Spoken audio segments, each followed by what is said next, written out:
Hello everyone, అందరికీ నమస్కారం. ఈ రోజు ఈ వీడియోలో మనం జావాలో డేటా టైప్స్ అంటే ఏంటో నేర్చుకుందామండి. ఈ రోజు మన అజెండా వచ్చేసి ఇదండి, ఓకేనా? ఫస్ట్ మనకు డేటా టైప్ అంటే ఏంటి అండ్ దాన్ని మనం ఎక్కడ వాడుతున్నాము అనే దాని గురించి నేర్చుకుందాము. ఆ తర్వాత డేటా టైప్ లో ఉన్న కేటగిరైజేషన్ గురించి నేర్చుకుందాము. కేటగిరైజేషన్ అంటే మనకు బేసిక్ గా డేటా టైప్స్ ఎన్ని టైప్స్ ఉన్నాయి అనేది చూద్దాం. దాని తర్వాత ప్రిమిటివ్ డేటా టైప్స్ అంటే ఏంటి, వాటిల్లో మళ్ళీ కేటగిరైజేషన్ ఏంటి అనేది చూద్దాము. Next each and every data type యొక్క సైజు, దాని యొక్క రేంజ్ అనేది కూడా చూద్దాము, ఓకేనా? And next non primitive data types అంటే ఏంటి అండ్ అవి మనకి ఏమేమి ఉన్నావు అన్నది కూడా చూద్దాము, ఓకేనా? ఒకవేళ నా టీచింగ్ అయినా మీకు నచ్చినట్లయితే నా ఛానల్ ని సబ్స్క్రైబ్ చేసుకోండి, లైక్ చేయండి, కామెంట్ చేయండి, ఓకేనా? మీరు చేసే ఒక లైక్ నా నా వీడియోస్ మరికొంతమందికి సజెస్ట్ అవుతాయండి. ప్లీజ్ నా వీడియోస్ కి లైక్ చేయండి, ఓకేనా? కాన్సెప్ట్ లోకి వెళ్ళిపోదామండి. Let's get started. First what is the data type? Data type అంటే ఏంటి అనేది చెప్పడం కంటే ముందు ఒకసారి మిమ్మల్ని ఎక్లిప్స్ లోకి తీసుకెళ్తాను. ఇక్కడ నేను మీకు క్లియర్ గా చూపిస్తాను డేటా టైప్ అంటే ఏంటో, ఓకేనా? సో మనం ప్రీవియస్ వీడియోలో ఏం చేసాము, ఒక క్లాస్ క్రియేట్ చేసాము, అవునా? క్యాట్ అని ఒక క్లాస్ క్రియేట్ చేసాము. మన క్లాస్ లో మెంబర్స్ ఏముంటాయండి, వేరియబుల్స్ అండ్ మెథడ్స్ ఉంటాయండి, ఓకేనా? అండ్ మనం వేరియబుల్స్ కొన్ని క్రియేట్ చేసాము.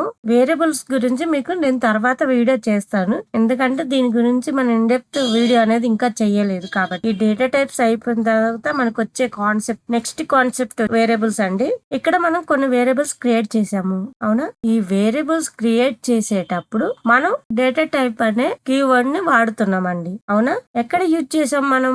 ఇది వచ్చేసి మనకి వేరియబుల్. ఈ వేరియబుల్ కు ముందు మనం ఈ స్ట్రింగ్ అనేది వాడుతున్నాం చూడండి, ఇది మనకు డేటా టైప్ అన్నమాట. ఇక్కడ హైట్ వచ్చి వేరియబుల్ నేమ్ అండ్ వెయిట్ వచ్చి వేరియబుల్ నేమ్, ఇవి వచ్చేసి డేటా టైప్స్ అండి. అండ్ ఇది వచ్చేసి ఆ వేరియబుల్ యొక్క వాల్యూ అన్నమాట. కలర్ యొక్క వేరియబుల్ యొక్క వాల్యూ ఏంటంటే బ్లాక్ అండ్ వైట్ అండి.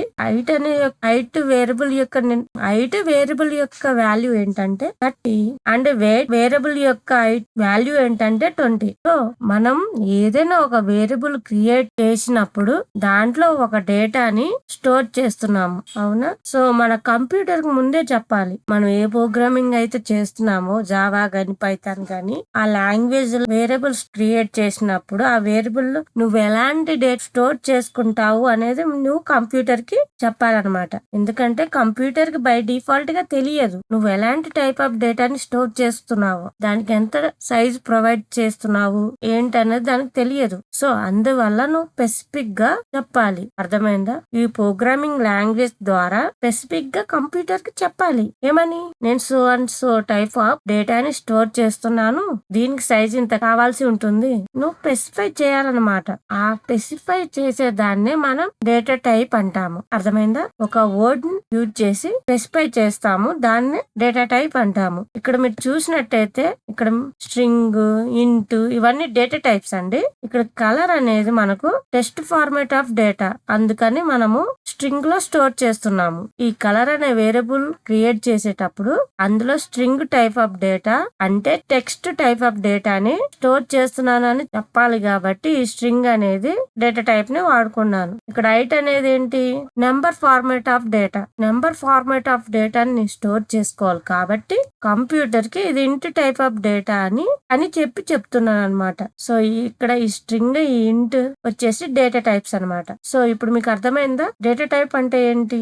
మనం కంప్యూటర్ లో ఏదైనా ఒక వేరియబుల్ క్రియేట్ చేసినప్పుడు ఆ వేరియబుల్ లో ఎలాంటి టైప్ ఆఫ్ డేటాని స్టోర్ చేస్తున్నావు, దానికి ఎంత సైజ్ కావాలి ఏంటి, కంప్లీట్ డీటెయిల్స్ ని ప్రొవైడ్ చేసేదే మనకు డేటా టైప్ అన్నమాట. మీకు ఒక ఎగ్జాంపుల్ చెప్తాను. మనకు రియల్ వరల్డ్ లో కూడా డిఫరెంట్ ఆబ్జెక్ట్స్ ఉంటాయి కదా. లిక్విడ్ ఆబ్జెక్ట్స్ ఉంటాయి, సాలిడ్ ఆబ్జెక్ట్స్ ఉంటాయి, ఎయిర్ కి సంబంధించిన ఆబ్జెక్ట్స్ ఉంటాయి, ఓకేనా? ఇలా మనం లిక్విడ్, సాలిడ్, ఎయిర్ కి సంబంధించిన ఆబ్జెక్ట్స్ ఏవైతే ఉన్నాయో, ఇప్పుడు లిక్విడ్ సంబంధించిన ఆబ్జెక్ట్స్ ని తీసుకెళ్లి సాలిడ్ లో పెట్టగలుగుతామా? పెట్టలేము. సాలిడ్ కి సంబంధించిన ఆబ్జెక్ట్స్ తీసుకెళ్లి ఎయిర్ కి సంబంధించిన దాంట్లో పెట్టగలుగుతామా? పెట్టలేము. ఎందుకు పెట్టలేమంటే ఇప్పుడు లిక్విడ్ సంబంధించిన ఆబ్జెక్ట్స్ అంటే ఏంటి, వాటర్ బాటిల్స్ ఇలాంటివి. అండ్ సాలిడ్ కి సంబంధించినవి ఏంటి, బాక్సెస్ అన్నమాట. ఎయిర్ కంటైనర్స్ అంటే ఏంటి, సిలిండర్స్ అలాంటివి, గ్యాస్ సంబంధించినవి. ఇప్పుడు సాలిడ్ అంటే లిక్విడ్ ని తీసుకెళ్లి సాలిడ్ కంటైనర్ లో పెట్టగలుగుతామా, పెట్టలేము. అంటే సాలిడ్ కంటైనర్ ని తీసుకెళ్లి ఎయిర్ కంటైనర్ లో పెట్టగలమా, పెట్టలేము. అలానే ఎయిర్ కి సంబంధించిన తీసుకెళ్లి సాలిడ్ కంటైనర్ లో పెట్టగలుగుతామా, పెట్టలేము. ఎందుకంటే వాటి ఆబ్జెక్ట్స్ వచ్చేసి బాటిల్స్ గానీ, బాక్సెస్ గానీ, ఏమంటారు సిలిండర్స్ గానీ సైజెస్ అనేది వేరు. అందు మూలంగాను మనం లిక్విడ్ కి సంబంధించిన కంటైనర్ లోనే ఉంచాలి. అలానే సాలిడ్ కి సంబంధించినది బాక్స్ సాలిడ్ కంటైనర్ లోనే పెట్టాలి. అలానే గ్యాస్ కి సంబంధించినవి సిలిండర్ లోనే పెట్టాలి. ఇవన్నీ సాలిడ్ ని తీసుకొచ్చి లిక్విడ్ లో తీసుకొచ్చి ఎయిర్ కంటైనర్ లో పెట్టామనుకోండి, అది యాక్సెప్ట్ చెయ్యదు కదా. అందుకని మనం ఎక్కడ ఏం పెట్టాలో అది మాత్రమే యూజ్ చేయాలి. ఇక్కడ కూడా అంతే. మనము స్ట్రింగ్ డేటా టైప్ ని ఎందుకు యూజ్ చేస్తున్నాము, స్ట్రింగ్ కి సంబంధించిన టెక్స్ట్ ని స్టోర్ చేసుకోవటానికి మనం స్ట్రింగ్ డేటా టైప్ ని వాడుతున్నాము. అలాగే ఇంట్ డేటా టైప్ ని ఎందుకు వాడుతున్నాము, ఇంటీజర్ కి సంబంధించిన వాల్యూని స్టోర్ చేసుకోవడానికి ఇంటీజర్ ని వాడుతున్నాం. ఓకేనా. డేటా టైప్ అంటే ఏంటి, మనకు data type is a classification of data which tells the compiler or interpreter how the programmer intends to use the data అన్నమాట. దాన్ని మనం డేటా టైప్ అంటాం అన్నమాట. నెక్స్ట్ మనకు డేటా టైప్ లో ఏమేమి టైప్స్ ఉన్నాయి, కేటగిరైజేషన్ ఆఫ్ డేటా టైప్ అంటే ఏంటో చూడాలి కదా. సో ఇక్కడ మనం చూద్దాము. సో డేటా టైప్స్ అనేది మనకు 2 టైప్స్ ఉన్నాయి. ఒకటి వచ్చేసి primitive data types and non primitive data types. అర్థమైందా. ఒకటి వచ్చేసి primitive data type and non primitive data types. And primitive లో మళ్ళీ కేటగిరైజేషన్ ఉంది, అదే విధంగా నాన్ ప్రిమిటివ్ లో కూడా కేటగిరైజేషన్ ఉంది. ఇక్కడ మీకు చూస్తేనే అర్థమైపోతుంది, రైట్. ఇక్కడ ప్రిమిటివ్ లో వచ్చేసి మనకు 3 టైప్స్ ఆఫ్ డేటా టైప్స్ ఉంటాయండి బేసిక్ గా. సో అదేంటంటే numeric type of data, Boolean type of data, character type of data అండి. ఇదేంటనేది ఫస్ట్ మనం అర్థం చేసుకుందాము. న్యూమరిక్ టైప్ ఆఫ్ డేటా అంటే ఏంటంటే ఏదైనా numbers, example your height, your weight, నీ మొబైల్ నంబర్, లేదా నువ్వు జాబ్ చేస్తే నీ శాలరీ, నీ ఎంప్లాయీ ఐడి, ఇవన్నీ కూడా ఏంటి మనకు నెంబర్స్. అవునా. ఇలా మనం ఏదైనా ఒక నెంబర్ టైప్ ఆఫ్ డేటాని స్టోర్ చేసుకుంటే మనకు separate set of data types ఉంటాయి అన్నమాట. అర్థమైందా. నెక్స్ట్ మనకి ఇంకో టైప్ ఆఫ్ డేటా ఏముంటుంది, బూలియన్ అంటే ఏంటంటే ఇప్పుడు కొన్ని క్వశ్చన్స్ ఉంటాయి మనకు, వాటికి ట్రూ ఆర్ ఫాల్స్ అనే ఆన్సర్స్ మాత్రమే ఉంటాయి. మనం ఇంకా ఏమి ఇవ్వాల్సిన అవసరం లేదు, జస్ట్ ట్రూ ఆర్ ఫాల్స్ అనేది ఇస్తే సరిపోతుంది. అవునా. మీరు ఎప్పుడైనా మల్టిపుల్ చాయిస్ ఎగ్జామ్స్ కి అటెండ్ అయ్యి ఉంటే అందులో కొన్ని మనకి ఏముంటాయి, ట్రూ ఆర్ ఫాల్స్ అని ఉంటాయి కదా, అంతకుమించి వేరే ఆప్షన్స్ ఉండవు. అవునా. అలాంటి టైప్ ఆఫ్ డేటా నువ్వు స్టోర్ చేయాలనుకుంటే బూలియన్ యూజ్ చేసుకోవాలి. Possible outcomes and limited outcomes ని వాటికి బూలియన్ వాడుకోవాలి. నువ్వు ఎలాంటి యాస్కీ వాల్యూ అయినా సరే, యాస్కీ అనేది ఒక స్టాండర్డ్ ఉంది మనకి. అవునా. Alphabets, numerics and special characters అన్నిటిని కలిపి మనం యాస్కీ అంటాము, రైట్. స్పేస్ దగ్గర నుండి క్వశ్చన్ మార్క్ వరకు యాస్కీ టేబుల్ ని చూస్తే ఒకవేళ మీరు స్పేస్ దగ్గర నుండి క్వశ్చన్ మార్క్ వరకు అన్నిటిని యాస్కీ అని అనుకోవచ్చు మీరు. బట్ క్యారెక్టర్ అంటే మనకు ఒక్కటే క్యారెక్టర్ అండి, అంటే ఒక్క డిజిట్ మాత్రమే. స్పేస్ అయినా క్వశ్చన్ మార్క్ అయినా ఏదైనా సరే ఒక్కటే క్యారెక్టర్ అండి, ఒకటే స్టోర్ చేసుకోగలదు, మల్టిపుల్ థింగ్స్ కాదండి, రైట్. సో నంబర్ ఫార్మాట్ లో కూడా మనకు 2 ఉంటాయండి. ఇప్పుడు మీరు ఏదైనా ఒక నంబర్ తీసుకుంటే నంబర్ లో మనకు డెసిమల్ పాయింట్స్ ఉండొచ్చు, డెసిమల్ పాయింట్స్ ఉండకపోవచ్చు. ఇప్పుడు మీ బ్యాంక్ అకౌంట్ యొక్క బ్యాలెన్స్ అన్నారు అనుకోండి, డెసిమల్ పాయింట్స్ కంపల్సరీగా ఉంటాయి, రైట్. కావాలంటే మీ బ్యాంక్ అకౌంట్ బ్యాలెన్స్ ఓపెన్ చేసి చూసుకోండి, దాంట్లో డెసిమల్ పాయింట్స్ ఉంటాయి. 2000.00 అలా సంథింగ్ అలా ఉంటాయి. బ్యాంక్ అకౌంట్ అయి ఉంటే డెసిమల్ నెంబర్ ఉండదు కదా. బ్యాంక్ అకౌంట్ బ్యాలెన్స్ లో మాత్రమే డెసిమల్ అని ఉంటుంది. మనకు బేసిక్ గా 2 టైప్స్ ఆఫ్ న్యూమరిక్ డేటా ఉంటుంది. ఒకటి వచ్చేసి ఇంటీజర్ టైప్, రెండోది వచ్చేసి డెసిమల్ టైప్, ఇంకొకటి వచ్చేసి ఫ్లోటింగ్ టైప్ ఆఫ్ డేటా అన్నమాట, ఫ్లోటింగ్ పాయింట్ ఆఫ్ డేటా అన్నమాట. అంటే ఏంటంటే దాన్నే మనం డెసిమల్ టైప్ అని కూడా అంటాము. అంటే డాట్ అని పెడితే అది మనకు డెసిమల్ పాయింట్ కదా. డాట్ ఉన్నాయి కొన్ని, డాట్ లేనివి కొన్ని. సో అందుకోసం మనకు 2 టైప్ ఆఫ్ డేటా ఉంటాయి. ఒకటేమో ఇంటీజర్ టైప్ ఆఫ్ డాట్ లేనిది అనమాట, డెసిమల్ టైప్ లేనిది. ఇంకోటి వచ్చేసి డెసిమల్ టైప్ ఆఫ్ డేటా అన్నమాట. అంటే డాట్ ఉన్నది. వీటిని కూడాను ఇంటర్నల్ గా కేటగిరైజేషన్ చేశారు. ఎందుకంటే ఇదే డేటా టైప్స్ లో కూడాను చిన్న డేటాని స్టోర్ చేసుకోవచ్చు, మీడియం డేటాని స్టోర్ చేసుకోవచ్చు. అవునా? ఫర్ ఎగ్జాంపుల్ నేను ఓన్లీ 10 అనే వాల్యూని స్టోర్ చేసుకోవాలనుకుంటున్నాను. అది చిన్న నెంబర్. అదే కాకుండా మీరు మొబైల్ నెంబర్ స్టోర్ చేయాలనుకున్నారు అనుకోండి. సో అలాంటప్పుడు మీరు ఏం యూజ్ చేయాలి? లాంగ్ డేటా టైప్ ని యూజ్ చేసుకోవాలి. సో మీ సైజ్ అనేది ఇంక్రీజ్ అవుతుంది కదా. అవునా? దానికి దగ్గర డేటా టైప్ ని తీసుకుంటేనే బెటర్. అలా కాకుండా నెంబర్స్ అన్నిటికీ ఒకటే టైప్ ఆఫ్ డేటాని తీసుకుంటే అప్పుడు ఏమవుతుంది? నీ మొబైల్ నెంబర్ కైనా సరే 10 కైనా సరే ఓవరాల్ గా సేమ్ డేటా టైప్ ని యూజ్ చేసావనుకో కంప్యూటర్ మెమొరీ అనేది వేస్ట్ అవుతుంది. అవునా?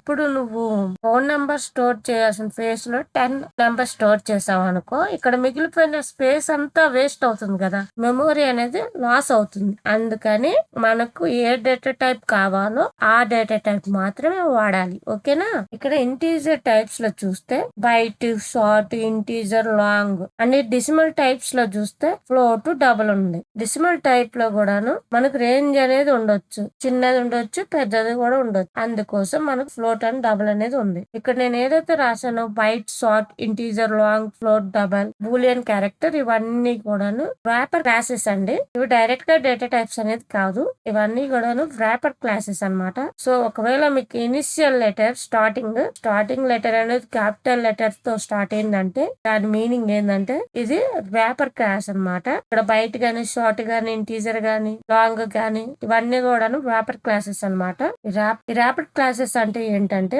మనకు ఒరిజినల్ గా డేటా టైప్స్ అనేది ఉంది కదా, ఈ డేటా టైప్స్ మీద ఒక అవుటర్ లేయర్ లాంటిది అన్నమాట. నువ్వు ఏదైనా ఆపరేషన్ పర్ఫామ్ చేయాలంటే డేటా టైప్ మీద చేయలేవు, ఈ అవుటర్ లేయర్ మీద పర్ఫామ్ చేస్తావు. ఈ అవుటర్ లేయర్ నే మనం వ్రాపర్ క్లాసెస్ అంటాము. మనం ఏదైనా గిఫ్ట్ ని ర్యాప్ చేస్తాం కదా, ఈ వ్రాపర్ క్లాసెస్ ఏంటంటే ఈ డేటా టైప్ ని ర్యాప్ చేస్తాయి అన్నమాట. నువ్వు ఏదైనా ఆపరేషన్ పర్ఫామ్ చేయాలనుకుంటే ఈ డేటా మీద పర్ఫామ్ చేయొచ్చు. సో ఇప్పుడు మనం ఒరిజినల్ డేటా టైప్స్ ఇవ్వండి: byte, short, integer, long, float, double, boolean, character. So ఇవి మనకు ప్రిమిటివ్ డేటా టైప్స్ అండి. టోటల్ గా 8 ఉంటాయండి primitive data type: byte, short, int, long, float, double, boolean, character. తర్వాత మనకు ఈ ప్రిమిటివ్ డేటా టైప్స్ కాన్సెప్ట్ అయిపోయిన తర్వాత non primitive data type concept చెప్తానండి. ఇది వచ్చేసి మన కంప్యూటర్ లో ఉన్న మెమరీ యూనిట్స్ అండి. ఇక్కడ చూడండి, ఫస్ట్ మనకు బిట్ అనేది ఒకటి ఉంటుంది. నువ్వు ఏది స్టోర్ చేసిన కంప్యూటర్ లో అది ఇంటర్నల్ గా మనకు బిట్ కే కన్వర్ట్ అవుతుంది. నువ్వు కంప్యూటర్ లో ఎంత పెద్ద ఫైల్ క్రియేట్ చేసినా, ఎంత పెద్ద నెంబర్ స్టోర్ చేసినా, ఏం స్టోర్ చేసినా ఇంటర్నల్ గా అది వచ్చేసి బిట్ కి కన్వర్ట్ అయ్యి ఆ తర్వాత స్టోర్ అవుతుంది. మనకు లీస్ట్ వచ్చేసి బిట్. దాని తర్వాత నిబుల్ ఒకటి ఉంటుంది. నిబుల్ అనేది 4 బిట్స్ ఇన్ఫర్మేషన్ స్టోర్ చేసుకునేదే నిబుల్.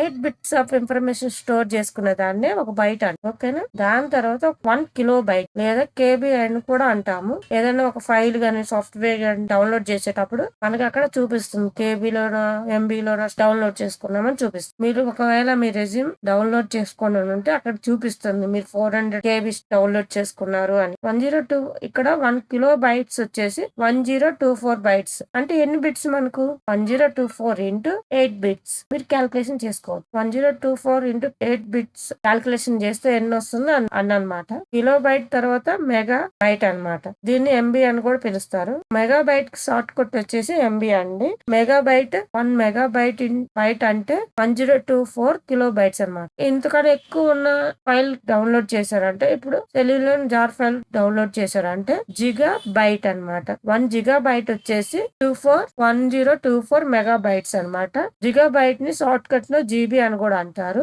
దానికన్నా ఎక్కువ ఫైల్ ని డౌన్లోడ్ చేశారంటే 1 టెరాబైట్ అంటారు. టెరాబైట్ షార్ట్ కట్ వచ్చేసి టీబీ అన్నమాట. టెరాబైట్ వచ్చేసి 1024 టెగా బైట్ అన్నమాట, బైట్స్ అన్నమాట. అండ్ దానికన్నా ఇంకోటి డౌన్లోడ్ చేసుకుంటే ఎక్కువది 1 పెటా బైట్ అన్నమాట. 1 పెటా బైట్ షార్ట్ కట్ వచ్చేసి పీబీ. దాని వాల్యూ వచ్చేసి 1024 టెరాబైట్స్ అన్నమాట. ఓకేనా? ఇప్పుడు వచ్చేసి బైట్స్ ఎంతెంత సైజ్ ని స్టోర్ చేసుకుంటున్నాయో చూద్దామండి. బైట్ వచ్చేసి 1 బైట్ అండి, 4 బిట్స్ ని స్టోర్ చేసుకుంటుంది. షార్ట్ వచ్చేసి 2 బైట్స్, ఇంటీజర్ వచ్చేసి 4 బైట్స్, లాంగ్ వచ్చేసి 8 బైట్స్, ఫ్లోట్ వచ్చేసి 4 బైట్స్, డబల్ వచ్చేసి 8 బైట్స్, బూలియన్ 1 బిట్ అండ్ క్యార్ వచ్చేసి 2 బైట్స్ అండి. బూలియన్ అనేది ఓన్లీ ట్రూ ఆర్ ఫాల్స్ అంతే కదా. ఇదేంటంటే 1 బిట్ ఆఫ్ ఇన్ఫర్మేషన్ మాత్రమే బూలియన్, అందుకే 1 బిట్ అన్నమాట. మీరు గూగుల్లో డేటా టైప్స్ యొక్క సైజ్ సైజ్ అంటే మీకు గూగుల్లో టైప్ చేస్తే మీకు దాని సైజ్ అనేది ఇచ్చేస్తుంది. దాంట్లో ప్రతి ఒక్క డేటా టైప్స్ అనేది సైజ్ అనేది చెప్తుంది. బట్ అలా కాకుండా మీరు ప్రోగ్రామాటిక్ గా తెలుసుకోవాలి. ఆ వెబ్సైట్ ని మీరు దేన్ని కూడా నమ్మకూడదు కదా, ఏమి ట్రస్టెడ్ వెబ్సైట్ కాదు. నేను ఇప్పుడు కూడాను ఇంటీజర్ గా 8 bytes అని పబ్లిష్ చేస్తాను. Nobody can stop me. అవునా, గూగుల్ వచ్చేసి నువ్వు రాంగ్ చెప్తున్నావు ఆ పని చెప్తుందా? చెప్పదు, ఏదైనా చెప్తుంది. అందుకని మనం ప్రోగ్రామేటిక్ గా అనేది తెలుసుకో. ఓకేనా, ఇప్పుడు మన ఎక్లిప్స్ లోకి వెళ్ళి చూద్దాం. ఇప్పుడు మనం ఒక డాట్ కి సైజ్ అనేది చూద్దామండి. డాట్ ఈ షార్ట్ అనే దాంట్లో మనకు ఒక ప్రాపర్టీ ఉంటుందండి, అది సైజ్ ని చూపిస్తుంది. అంటే మనకు బిట్స్ లో ఇస్తుంది. ఈ షార్ట్ అనేది మనకి ఎంత ఇన్ఫర్మేషన్ స్టోర్ చేసుకుంటుంది అనేది ఆ డేటాని మనకి బిట్స్ లో చూపిస్తుంది అనమాట. మన కంప్యూటర్ మెమొరీలో మనకి యూనిట్స్ ఉన్నాయి కదా, ఈ యూనిట్ బిట్ అనేది ఇస్తుంది. దాన్ని మనకు కావాలంటే కన్వర్ట్ చేసుకోవచ్చు. సో దీన్ని ఒకసారి మనం రన్ చేద్దాము. Sys out control S. దీన్ని ఒకసారి మనం ప్రింట్ చేద్దాము. దీన్ని తీసుకొచ్చి ఇక్కడ ఇందులో పెట్టి చేద్దాము. సో రన్ చేస్తే మనకు తెలుస్తుంది. చూసారు కదా 16 అని వచ్చింది. ఇక్కడ మళ్ళా దీని సైజ్ అనేది ఇచ్చింది. దీన్ని బయటకు కన్వర్ట్ చేయాలంటే ఏం చేయాలి? 5/8 అని చేసి ఎగ్జిక్యూట్ చేస్తే చూపిస్తుంది మనకి 2 bytes. ఇక్కడ చూసారు కదా మనకు బైట్స్ లో చూపిస్తుంది. ఓకేనా, ఇక్కడ చూసారు కదా బైట్ అని వచ్చేసింది. 2 bytes 4 bytes ఇలా చూపిస్తుంది కదా. మనం ఇలా చేస్తే దీని వాల్యూ అనేది చూపిస్తుంది అనమాట. ఓకేనా, ఇప్పుడు మనం ఈ షార్ట్ యొక్క మాక్సిమం అండ్ మినిమం అనేది చూద్దాము. ఓకేనా, దిస్ అవుట్ కంట్రోల్ ఇది షార్ట్ మినిమం సైజ్ చూద్దాము. Minimum value and maximum value. This out control less short maximum value. Save చేసి రన్ చేయండి. చూసారు కదా షార్ట్ యొక్క size. 1 minute out control short size. చూసారు కదా short size A16. Short size ని బిట్ లో చూడాలంటే ఇట్లా చేస్తే మనకి 2 bytes లో, షార్ట్ సైజ్ ని బైట్ లో చూడాలనుకుంటే సైజ్ బై 8 నొక్కితే 2 bytes లో చూపిస్తుంది. షార్ట్ మినిమం వాల్యూ వచ్చేసి ఎంత వస్తుంది, షార్ట్ మాక్సిమం వాల్యూ వచ్చేసి ఎంత వస్తుంది. ఓకేనా, ఇది డేటా టైప్స్ యొక్క range values and minimum and maximum values. ఓకేనా, ఇప్పుడు నాన్ ప్రిమిటివ్ డేటా టైప్స్ గురించి డిస్కషన్ చేద్దాము. ఇక్కడ నాన్ ప్రిమిటివ్ డేటా టైప్స్ వచ్చేసి arrays, collections, interfaces and classes అండి. ఈ నాన్ ప్రిమిటివ్ డేటా టైప్స్ కి ప్రీ డిఫైన్డ్ సైజ్ ఉండదు. ప్రీ డిఫైన్డ్ గా ఇలానే వాడాలి అనే ఒక రూల్ ఉండదు మనకు. సో ఈ 4 నాన్ ప్రిమిటివ్ డేటా టైప్స్ ని ఫస్ట్ అరే, 2 కలెక్షన్, ఇంటర్ఫేసెస్, క్లాసెస్. అరేస్ అనే దాంట్లో కూడాను నువ్వేం చేస్తావు అంటే మల్టిపుల్ వాల్యూస్ ని స్టోర్ చేసుకుంటావు. బట్ ఆ మల్టిపుల్ వాల్యూస్ నువ్వు ఏ టైప్ ఆఫ్ డేటాని స్టోర్ చేసుకుంటావు అనేది ప్రిమిటివ్ లోనే చెప్పాలి. మళ్ళీ బైట్ టైప్